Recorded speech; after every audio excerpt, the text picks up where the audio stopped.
So for our Cress project, we decided to do a podcast, kind of to discuss what we've gone over this semester and topics that we found important to take a deeper and more personal look into. So, who'd like to start us off? So to start us off with a really big topic that I personally found interesting was Jim Crow and segregation. And during this time period, African Americans faced traumatic events as a result of racial discrimination. And in chapter 3 of Understanding Jim Crow by Pilgrim, that's where we can get a glimpse of what their life really looked like during this time period.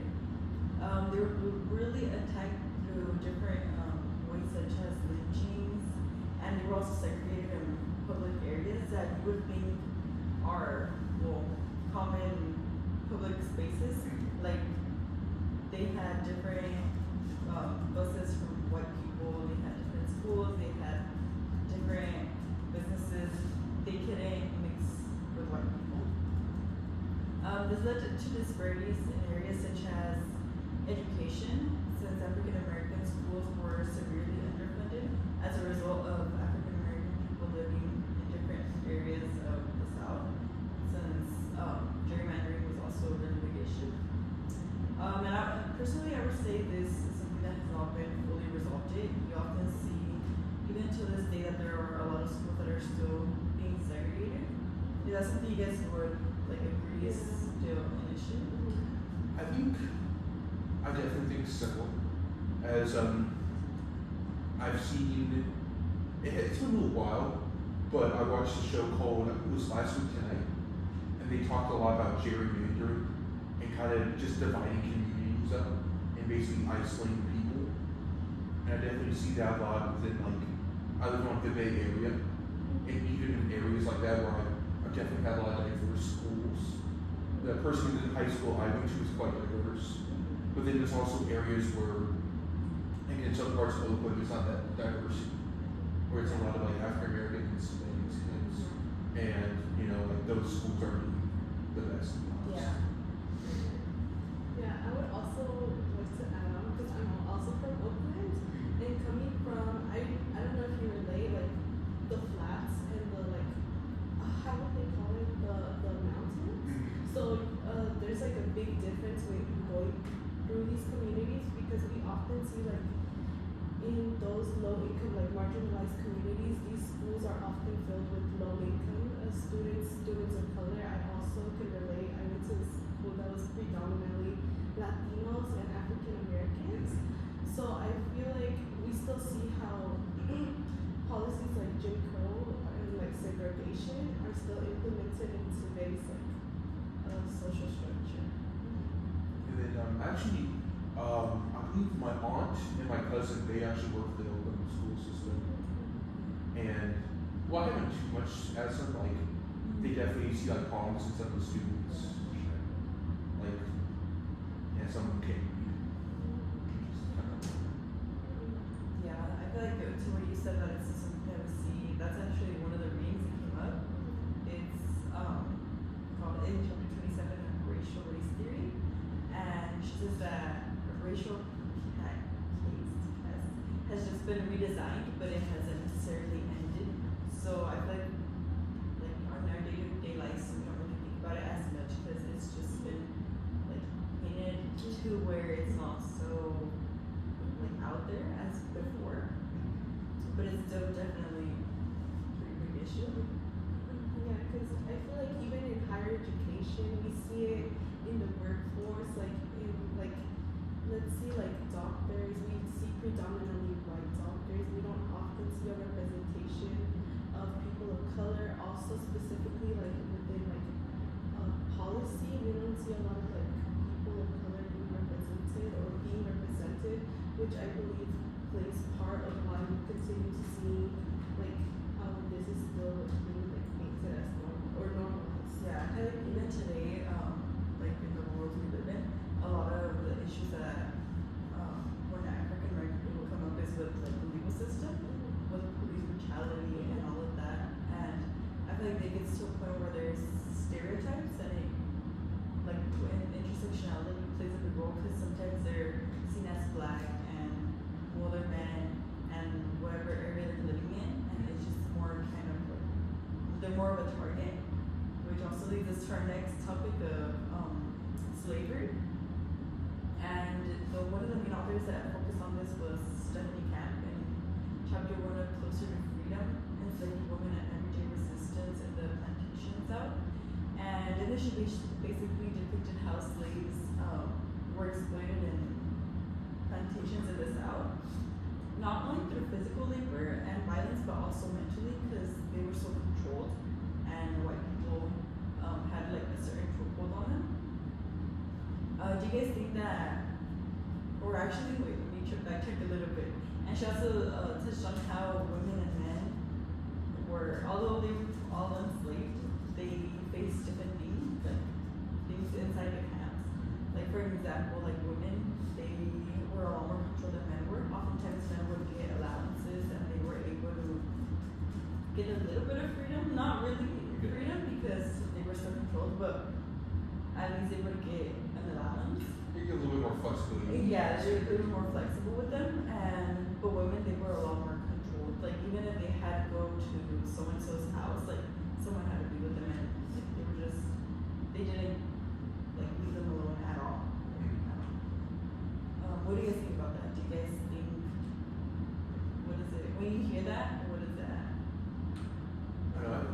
I feel like pretty interesting. Like, obviously, I never really learned too much about slavery before this class. Obviously, I heard bits and pieces, kind of like, oh, it was bad, they're treated poorly, but I never really learned about like what the women went through specifically, especially with that, like, how in some of the readings we learned, like, they had to do like the housework, obviously clean the house, like cook, take care of like their master's children, and then they had to go home and basically do it all over again, where they had to cook, they had to clean, they had to take care of their own children, and like it was just like a lot of work that we never thought about. Especially how you mentioned like being treated worse than men. Obviously the men didn't have it too well, they were in the fields, but the women they also had to deal with the exact same thing but more. They were still eligible to get beaten, whipped, and things like that. Yeah. And it kind of just made me think of something I never really thought about before. Yeah, I feel like I would have to agree with you because I feel like it's a different perspective. Like, I feel like it's very different. Even today, in like modern day, it's very different being a male compared to a woman. So I feel like it continues like to be integrated within our society. Like women go through different struggles than men do. And I agree. I think you still see today for sure. Yeah. Yeah, and some of the readings that brought that up, where like the women's rights movements and kind of that were moving forward. Yeah, like the 3 waves of feminism, and how basically the 3rd wave is basically including people of color, and the first 2 waves were often led by white women. Sorry, so I feel like it's just shocking to see how late women of color were to be involved in this on Yeah. Yeah. 3 ways. Yeah. Yeah. Well, for my topic, that was it. You guys move on. Yeah, something I really like found interesting was immigration and colonization, specifically like how colonization disrupted indigenous communities. Because I know we talk about like European settlers and European imperialism, and how like it played a large part of like cultural colonization, and how often they changed their culture and how like their name, like their indigenous names, their hair and traditions, and I feel like it's very sad to see that happening to a big community that is often rooted in culture. So what do you guys think? What effects do you think colonization has on immigration today? Well, I feel like colonization, especially in America, is like, and I guess also in parts of Latin America, is like a really big effect. I feel like especially after like the Mexican American War, with a lot of Hispanics like being displaced, and then they're still dealing with the repercussions of losing a lot of land, and also, and I was also going to mention the natives. That's not too much on the immigration front, but like definitely a lot like a loss of their culture, and then again the land was a really big thing. To what you said to the Mexican American War, that's something like that right now specifically we're seeing how like Mexicans are struggling with their immigration policies, and which is something that historically shouldn't have happened if colonization didn't occur. So it's something that still had an effect on America till this day. And I would like to relate this back to the movie we saw, which was made in LA. And I don't know, I feel like that movie like really moved me because it talked about how many undocumented workers were like exploited, and how their undocumented status often played a large part because they often couldn't find a job because they came to the United States to find the American dream, and they had to work whatever job they could find. So I don't know, it's hard. And sometimes knowing that that's the only thing you can, that's the only thing they can get to work in, they had to kind of live with the consequences of getting so underpaid, working so many hours, working overtime. Like I know one of the ladies said that she would work 12-hour shifts, and then if she didn't finish her work, she still had to take it home and finish. And it's like so they were pulling a lot of hours and they were getting so underpaid. But a lot of the times they feel scared to speak up because the fact that they don't have papers like holds them back, and they feel like they don't have the same rights as someone that's documented has. Yeah. Like it's crazy. Especially because we see, I feel like within my family, I still see like this play a big part because having like papers plays a big part in whether you have a good career, you get a good paying salary, and I feel like it just plays a large part of like who you are. Well, even clients related to like right now, Lisa said, like the students that their visas got revoked, and it's like they were here trying to like better themselves, educate themselves, and the visas got revoked for like minor details and it all plays back to the same idea.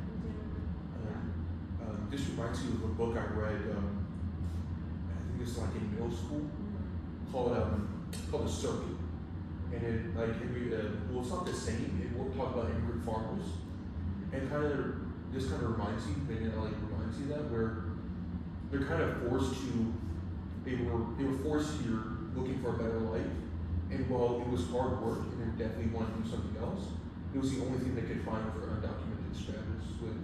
So like in The Circuit, they were I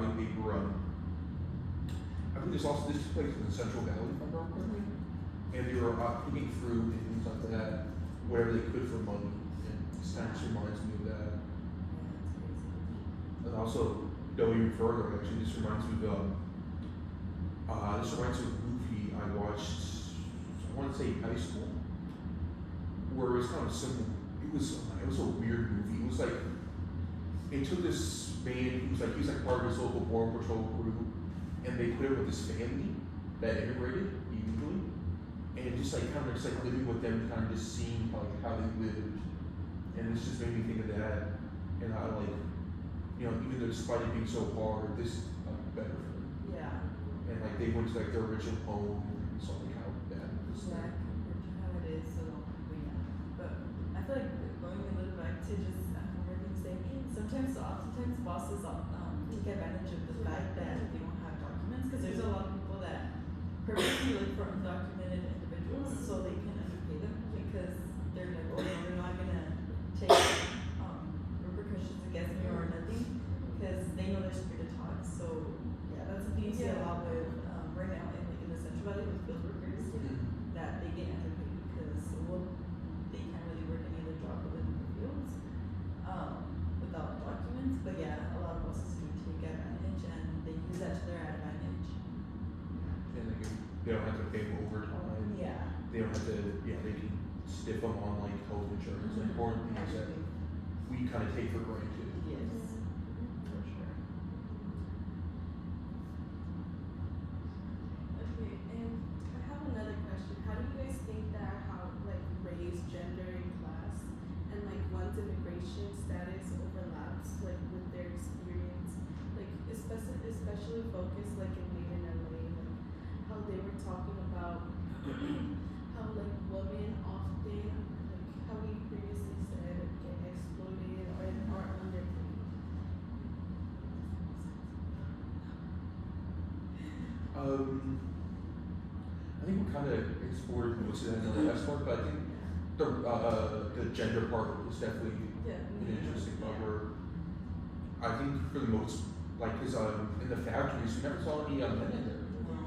I think I found it kind of interesting where it's kind of like the men kind of took more construction like jobs, where the women they had more factory jobs, which could be considered easier because they're indoors, but it's just as hard.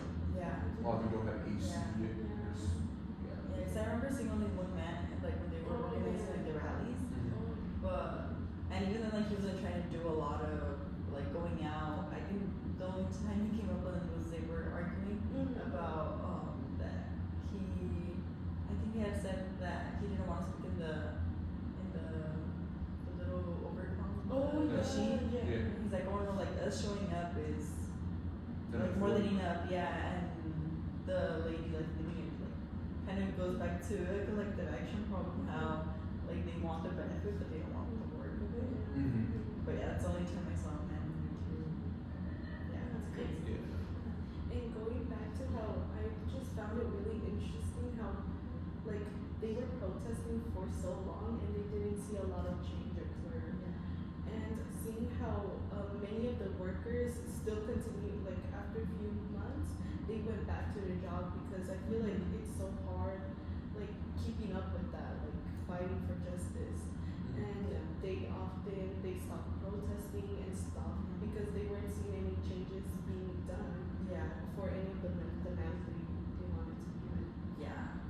Yeah, I feel like after a while, like after you try so much, it gets to a point where like you get tired of it too, and we have to be realistic too. Yeah. You need money, even if it's a little bit, it's something like well they had kids, some of them had kids, and I don't know. Just to it's make hard. ends meet. Yeah, to make ends meet, even if it's not the best job, but for the moment, like they were forced to go back and stop protesting.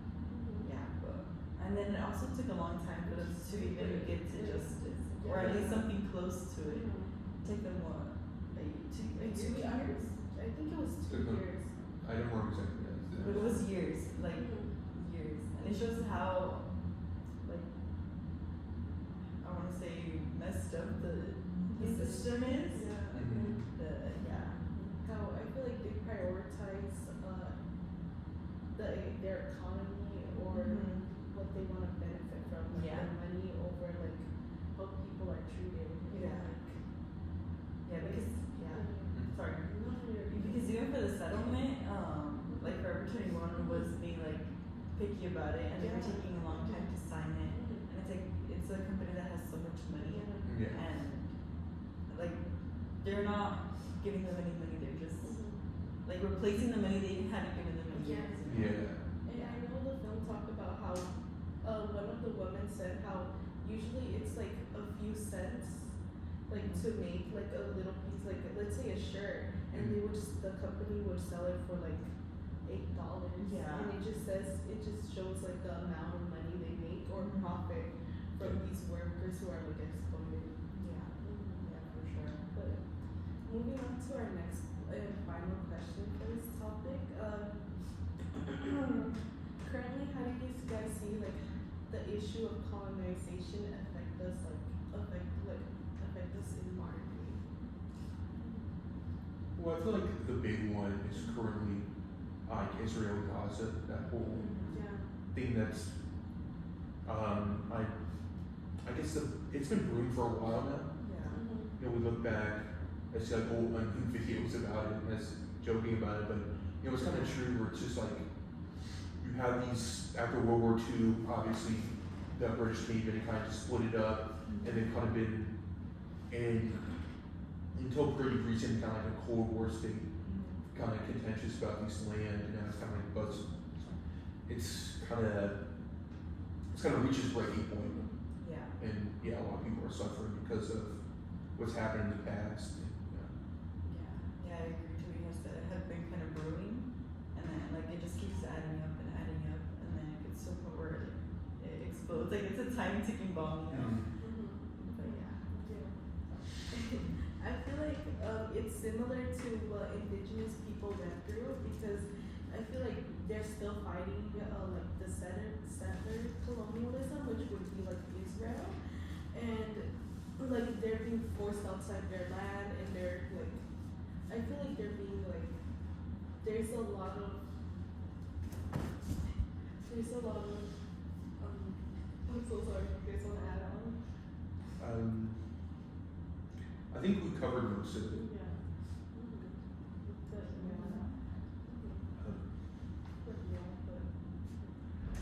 Okay, so what I found pretty interesting during this semester was kind of the gender and sexuality concepts that we went over. And a key standout point for this was the Kiki movie that we watched. How it kind of, yeah, and because again, a large portion of this class, we've been kind of unlearning what we thought, at least for me. Yeah. Because I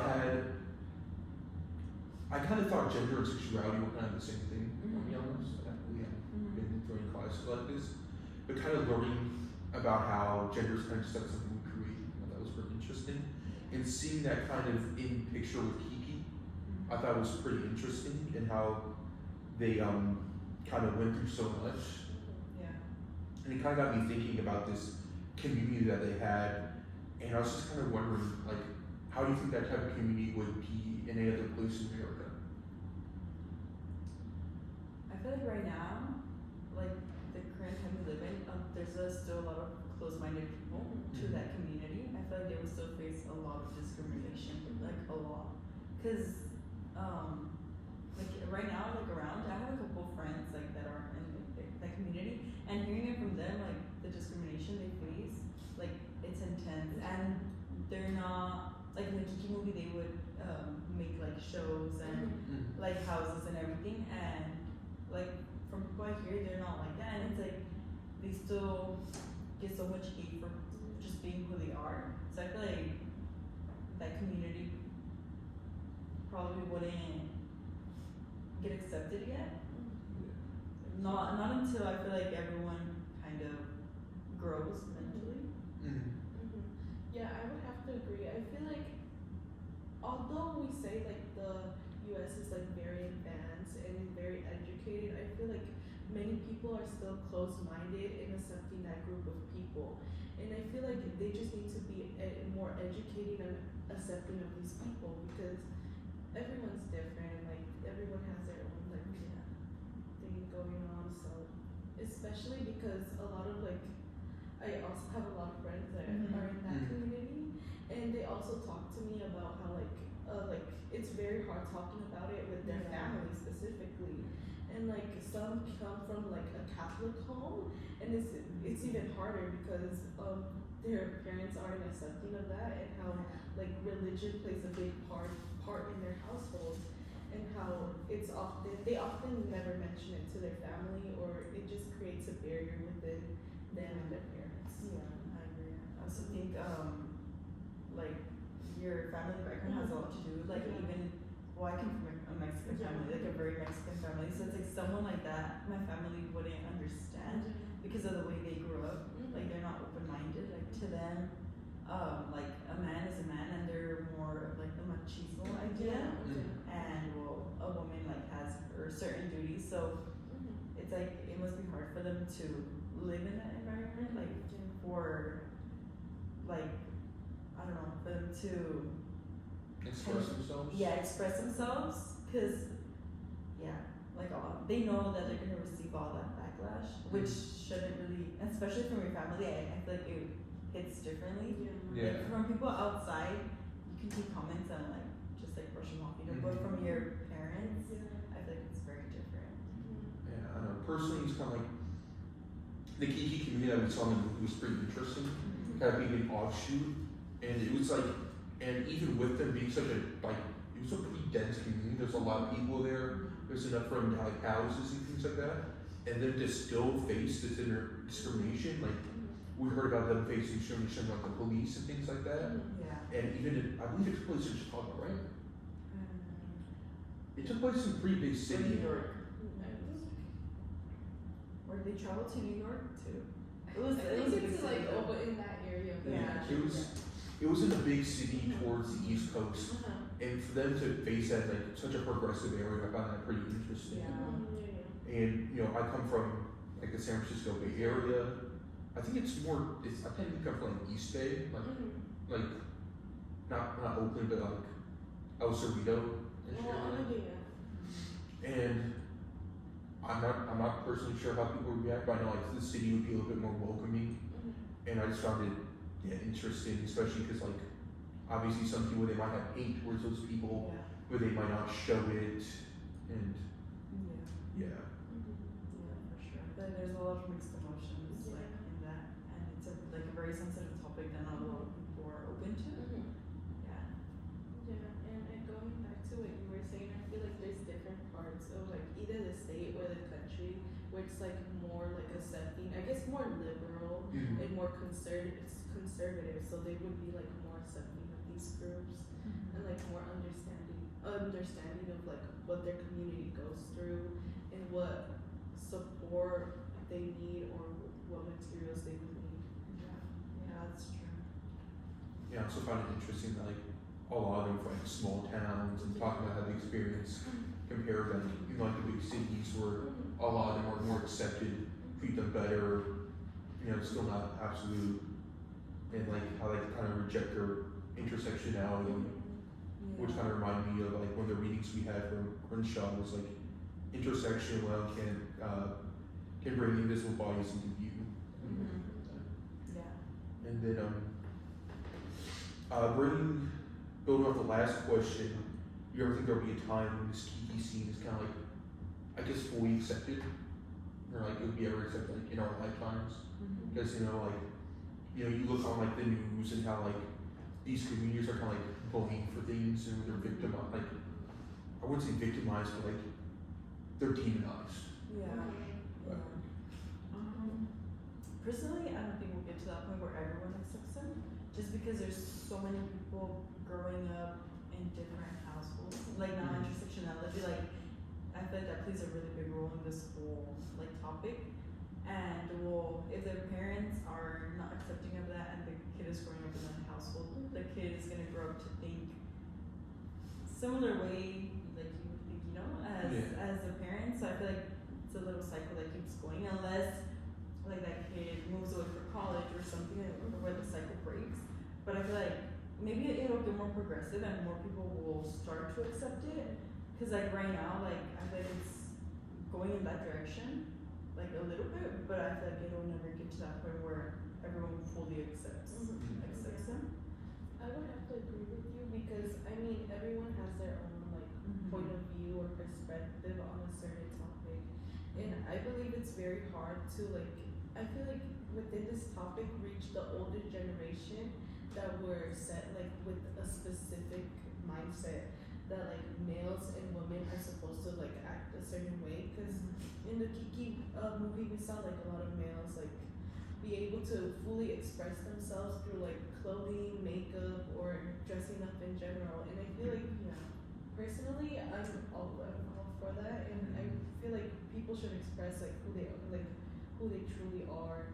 And I feel like although we see that today, I don't think there's enough advocate for this. There's enough done for this community for them to be fully accepted like everywhere within the United States.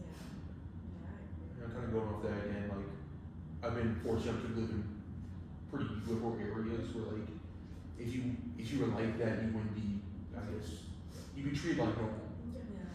And I find it kind of interesting how like, you know, the Kiki scene is kind of like, I wouldn't say abandoned buildings, kind of like the newest buildings, and it was kind of like an underground thing. And kind of going off my question, I don't think I don't think we'll ever see them be able to have like the full rights that they deserve, at least within our lifetimes, and kind of like how they were multiple times and they'd be like, oh, they were kind of scared to go out and drag, or like they didn't want to go out alone in it because like they were kind of scared of what would happen to them. And I feel like that's definitely, again, this isn't like one of the nicer areas supposedly.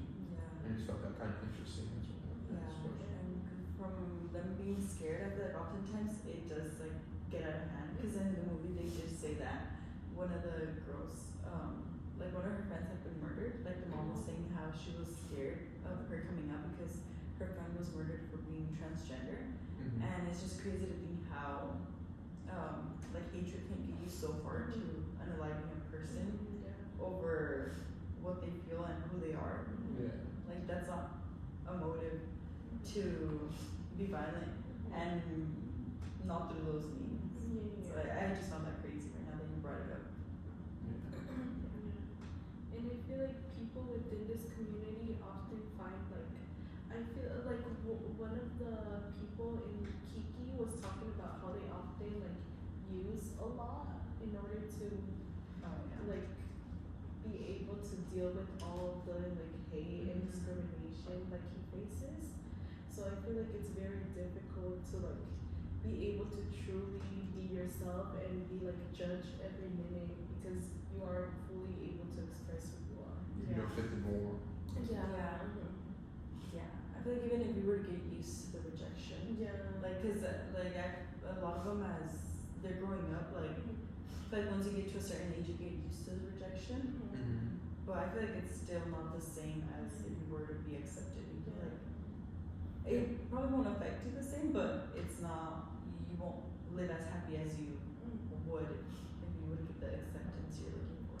And going back to when you mentioned like the family, like it just hurts hard because like family's supposed to be there for you. Yeah. And getting rejected by them. And also one of the people in Kiki also talked about like at the beginning he was scared. They were scared to come out to their parents, and at the end their mom, their mom wasn't accepting at first, but after like talking with them, they become more accepting and they were able to learn from their child. Yeah. So I feel like it's very important to like communication is key with that community. Yeah. Slowly open their minds. Yes.